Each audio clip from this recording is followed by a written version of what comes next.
देखो, दो तरह के लोग होते हैं वर्ल्ड में, बिजनेसमैन दो तरह के होते हैं। एक होता है वेल्थ क्रिएटर, एक होता है वेल्थ कैप्चर करने वाले। इलॉन मस्क जिसने स्पेसएक्स बनाया, टेस्ला बनाया, रिचेस्ट बैचलर अलाइव अमेज़न बनाया, और भी एंथ्रोपिक के फाउंडर हैं, ओपन एआई के फाउंडर हैं। इंडिया में भी बहुत से एग्जांपल्स हैं, ज़ेरोधा के नितिन कामत, नारायण मूर्ति, इनफैक्ट बोट के फाउंडर भी। जो भी प्रॉफिटेबल कंपनीज अभी चल रही है, उन्होंने सबने मोस्टली कुछ बनाया है, बट देन कुछ अलग टाइप के लोग भी आते हैं जो वेल्थ कैप्चर करके। Simple, the two musketeers. तो उन दोनों के बारे में तो आप जानते ही हो। मतलब उन्होंने बनाया क्या है? बोट्स, एयरपोर्ट, माइंस ले ली, पेट्रोकेमिकल। मतलब ये बनाने का बिजनेस है या कैप्चर करने का व्यापार है, वो आप लोग जानते हो। But the problem here is कि इंडिया ने कोई चीज मैन्युफैक्चरिंग या कोई चीज खुद से बनाने के लिए ज्यादा आगे होने का कम इनिशिएटिव लिया है, एंड बिकॉज ऑफ दैट आज हम स्ट्रगल कर रहे हैं बहुत ज्यादा। एंड जो फिर वॉर हुआ, उससे हमारा ऑयल शॉक एक्सपोज हो गया कि भाई हम ऑयल पे बहुत ज्यादा डिपेंडेंट है। इसीलिए वो इथेनॉल का पुश चल रहा है कि भाई गाड़ियां खराब होती हो तो होने दो, बट एटलीस्ट हम एथेनॉल पे डिपेंडेंट रहेंगे। इंडिया में ही बनेगा, इंडिया में ही पैसा रोटेट होगा, बाहर नहीं जाएगा, रुपी सेव होगा डॉलर के अगेंस्ट। तो आज की इस वीडियो में बात करेंगे कि द प्रॉब्लम्स जो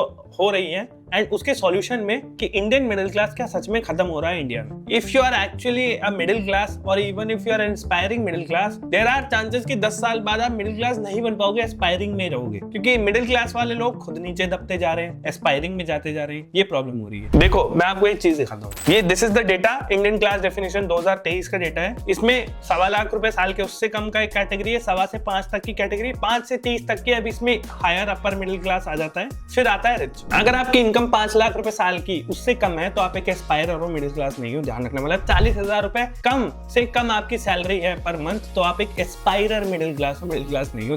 now the problem is there is a K shaped economy in India right now. K shape का मतलब क्या होता है? जो अमीर होता है अमीर होता जाता है, जो गरीब होता है वो गरीब होता जाता है। इसका कारण सिंपल है, कॉस्ट ऑफ लिविंग बढ़ती जाती है मिडिल क्लास इंसान के लिए। तो कॉस्ट ऑफ लिविंग जिस रेट पे बढ़ रही है, उस रेट पे उनकी सैलरी नहीं बढ़ती। उस वजह से वो नीचे जाते जाते हैं, खर्चे ज्यादा होने की वजह से सेविंग्स डिप्लीट होती जाती है ओवर टाइम। एंड वही eight the same point of time, अगर एक अमीर है, let's say he is a big contractor, उसको कॉन्ट्रैक्ट मिल रहा है गवर्नमेंट का कॉन्ट्रैक्ट, तो गवर्नमेंट की स्पेंडिंग हो रही है, कैपिटल एक्सपेंडिचर होता जा रहा है, एंड बिकॉज ऑफ दैट वो आदमी अमीर होता जाएगा, even if there is a job crunch in the economy. ये चीज का ध्यान रखना। तो that is why a K shaped economy exists. And अभी कोविड के बाद से बहुत ज्यादा होता जा रहा है, मतलब अमीरों को ज्यादा एक्सेस मिलता जा रहा है और अमीर होते जा रहे हैं, बिकॉज उनको और ज्यादा एक्सेस मिल रहा है और उनका बिजनेस एक्सपैंड होता जा रहा है, और नए लोगों को मौका नहीं दिया जा रहा। नए लोगों को मौका नहीं दिया जा रहा, तो देयर इज अ डिफरेंस, बहुत बड़ा डिफरेंस और गैप क्रिएट होता जा रहा है। बिकॉज जो नया आदमी है, जो बिजनेस कर सकता था या जिसको नया काम मिल सकता था, आगे बढ़ सकता, तो आगे नहीं बढ़ पाया, और जो ऑलरेडी आगे बढ़ा हुआ है वो और आगे बढ़ता जा रहा है। If you will C JP group का जो चल रहा है मैटर, विनिंग बिड होने के बाद भी वेदांता को बिड नहीं मिली, विनिंग बिड नहीं मिली, कंपनी के राइट्स नहीं मिले,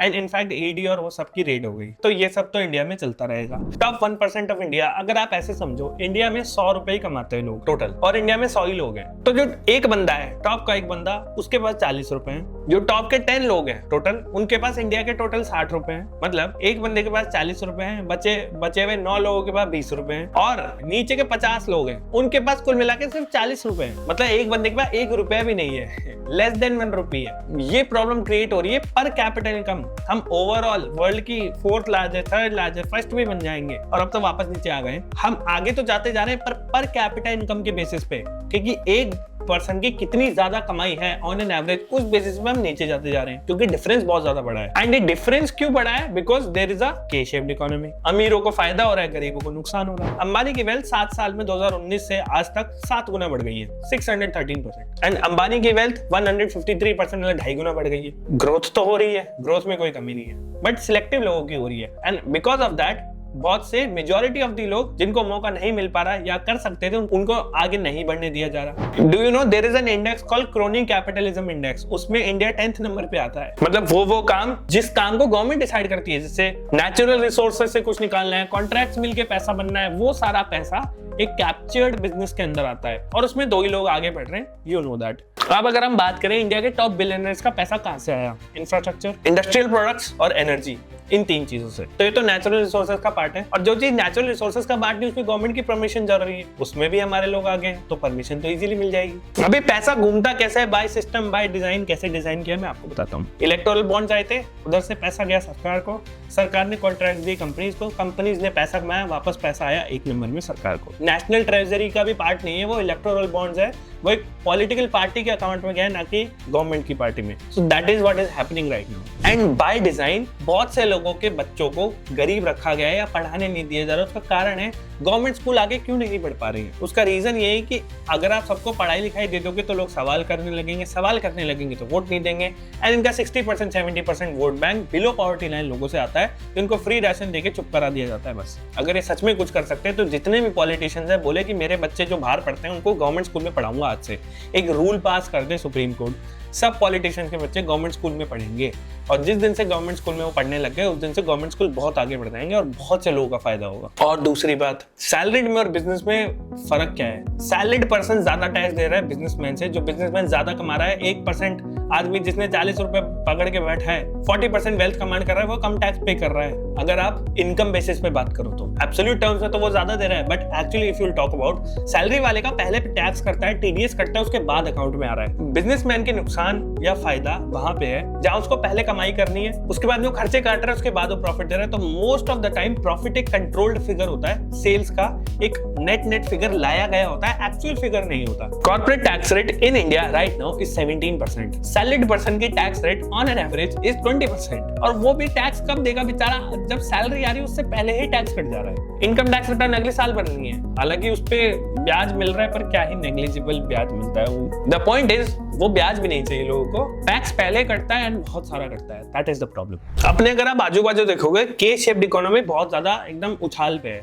फाइन डाइनिंग रेस्टोरेंट की हालत देखो, महंगी कारों की हालत देखो, जो लग्जरी सेगमेंट की चीजें हैं वो बढ़ रही है, उनके सेल्स बढ़ रहे हैं। मर्सिडीज, बीएमडब्ल्यू, ऑडी की कोविड के बाद एक्सप्लोसिव ग्रोथ है, बहुत ज्यादा गाड़ियां बिकने लगी उनकी इंडिया में। तो आप समझ रहे हैं कि जो लग्जरी सेगमेंट है वो एकदम एक्सप्लोड कर चुका है, उसकी स्पेंडिंग पावर एकदम बढ़ चुकी है। And this is somewhat a startup culture की वजह से भी ये हुआ है, फॉरेन इन्वेस्टमेंट्स की वजह से भी हुआ है। एंड ये बड़े बड़े कॉन्ट्रैक्ट्स और बड़े बड़े बिजनेसमैन जिनके हाथ में ये सब चीजें लग गई है उनके साथ ही हुआ है। बहुत कम सैलरीड लोग हैं, बहुत कम सेल्फ मेड लोग वहां तक पहुंच पाए। एंड सबसे प्रॉब्लम बड़ी बात ये कि डे टू डे ऑपरेशंस में, डे टू डे काम में आप और मैं कहीं ना कहीं ऐसे के शेप्ड इकोनॉमी के अल्ट्रा वेल्दी लोगों का ही फायदा करा रहे हैं। बताता हूँ कैसे। सुबह चाय पीते हो, जीएसटी दे रहे हो, सैलरी आती है उसमें से इनकम टैक्स तो कटता ही है, सरकार का फायदा। पेट्रोल डला रहे हो, जीएसटी वैट दे रहे हो, products day to day basis पे खरीद रहे हो, एफएमसीजी वगैरह जो भी ब्रांडेड प्रोडक्ट्स खरीद रहे हो, उसमें हमेशा टॉप लाइन कंपनी की ग्रो हो रही है। मतलब मोस्टली आज के टाइम पे सैलरीड क्लास या मिडिल क्लास आदमी एक नौकरी करने सिवाय और कुछ कर नहीं पा रहा, या दूसरों के काम करने सिवाय और कुछ कर नहीं पा रहा, खुद काम नहीं कर पा रहा है। एंड आप सब जानते हैं कि किसी भी क्रोनी कैपिटलिस्ट को कॉन्ट्रैक्ट कैसे मिलता है। सिंपल, गवर्नमेंट में पावर्स होने से इधर उधर स्ट्रिंग्स करते हैं, अपना काम करते हैं, चंदा पहुंचा देते हैं, काम हो जाता है। That is the real truth. And फिर प्रॉब्लम आती है जो इनफॉर्मल सेक्टर के लोग हैं, जो कोविड में हमने देखा जब जैसे ही जॉब जाती है सबसे ज्यादा नुकसान इनको होता है, पैदल चलना पड़ता है, सरकार इनकी सुनती नहीं है, सड़क पे आ जाते हैं। जो भी इनफॉर्मल लोग, जो इनफॉर्मल वर्कर्स हैं, इनफॉर्मल सेक्टर का काम है या अनऑर्गेनाइज सेक्टर का एक जो पार्ट बना हुआ है, एक जो ग्रुप, उन लोगों को सबसे ज्यादा प्रॉब्लम होती है जैसे जैसे चीजें नेग्लेक्ट होती जाती है समय के साथ। जब मार्केट क्रैश होता है तो लोग बोलते हैं कि भाई स्टॉक मार्केट को देखो कैसे डेमोक्रेटाइज कर दिया है, वेल्थ को एकदम इक्वली डिस्ट्रीब्यूट कर रहे हैं। आप करते हो 15,000 की SIP, कोई कर रहा है 15 लाख करोड़ की। सोचो तो सही, कोई प्रमोटर है उसका 15% 15 लाख करोड़ का है, उसका 5% इंक्रीमेंट 750 करोड़ का होता है और आपका 750 रुपए। दोनों की अलग दुनिया है, ये बात ध्यान रखना। Percentage increase doesn't matter, wealth कितनी मोटी है दैट मैटर्स। अभी तो एक केस भी आया था, एक शहर के IPS IAS ऑफिसर्स ने एक लैंड को, पहले लैंड खरीदा, उधर से एक हाईवे का प्रोजेक्ट बनाया, फिर उसको कन्वर्ट करा के लोगों को बेच दिया। वही 500 रुपए में जमीन जो खरीदी किसानों से वो 10,000 रुपए में बेच दी पर स्क्वायर फुट। तो आप समझ रहे हो कितनी ज्यादा प्रॉब्लम्स क्रिएट हो रही है, कितनी ज्यादा वेल्थ को सेंट्रलाइज किया जा रहा है, एक इंसान के हाथों में रखा जा रहा है। अब मैं आपको लोगों के घर की हालत बताता हूँ। हाउस होल्ड सेविंग कोविड से पहले 22% थी, अभी 18%, फॉल आ चुका 4% का। लोग सेविंग भी नहीं कर रहे। GDP का पहले 11% था, अभी ये 5% है, हाफ से भी कम। पर कैपिटा फाइनेंशियल लाइबिलिटीज, मतलब एक इंसान पे कितने का कर्ज है? पहले 50,000 का था, अभी 90,000 का है। पहले essential expense on an average 10-12 हजार हुआ करते थे अर्बन सिटीज के, अभी 20,000 रुपए पे है। So this is the hard truth. के शेप्ड इकोनॉमी में अगर आप नीचे वाले आम का हिस्सा हो तो आपको ऊपर वाले आम का हिस्सा कैसे बनना है, वो ही एक सबसे बड़ी जीत है आज के। बिकॉज ये तो होगा, समय के साथ के शेप्ड इकोनॉमी बढ़ती जाएगी। तो आप क्या कर सकते हो? अपनी सैलरी में वृद्धि लाओ, अपने स्किल्स इंप्रूव करो, AI का यूज करो, बिजनेस की तरफ, कुछ बिल्ड करने की तरफ सोचो, कुछ बनाओ, सोचो मैं कुछ बनाऊंगा तब पैसे बनेंगे। Always have a positive mindset because at the same point of time no one is coming to save us. ये तो हमारे ही हाथ में है। Make smart decisions with money. जब मार्केट गिरा हुआ हो तब बल्क इन्वेस्टमेंट करो so that you can make money. जब आपको अंडर वैल्यूड चीजें लेके तब करेंगे। Make smart investment, have some पैसा फॉर ग्रोथ। अगर थोड़ा सा कम भी हो जाए, 10-20% डिप भी आ जाए तो भी डर ना लगे बिकॉज वो ग्रोथ के लिए। Emergency funds, health insurance, term insurance side में रखो। 10-12 महीने का इमरजेंसी फंड रखो, जॉब चली जाए तो भाई 12 महीने वहां से निकाल लूं। उसके बाद जो पैसा बचता है सारा ग्रोथ में लगाने की कोशिश करो, तभी आपके पैसे बनेंगे, वेल्थ जनरेट होगी। जितनी भी ये गवर्नमेंट स्कीम्स है, हो सके तो इनसे थैंक यू बोलो बिकॉज ये गवर्नमेंट्स की आपको 10-20 साल के लिए बांध देगी एंड INR टर्म्स में आपको 7% का रिटर्न भी मिलेगा। इन्फ्लेशन और USD फॉल का अगर आप पोस्ट एडजस्टमेंट करोगे तो आप नुकसान में ही हो। तो भाई ये बहुत बड़ी प्रॉब्लम है, इस चीज को अंडरस्टैंड एंड कैटर करना जरूरी है। सो डोंट बिकम नीचे वाला आम का part of a K-shaped economy and always keep fighting for your rights. That's all for the video. See you soon.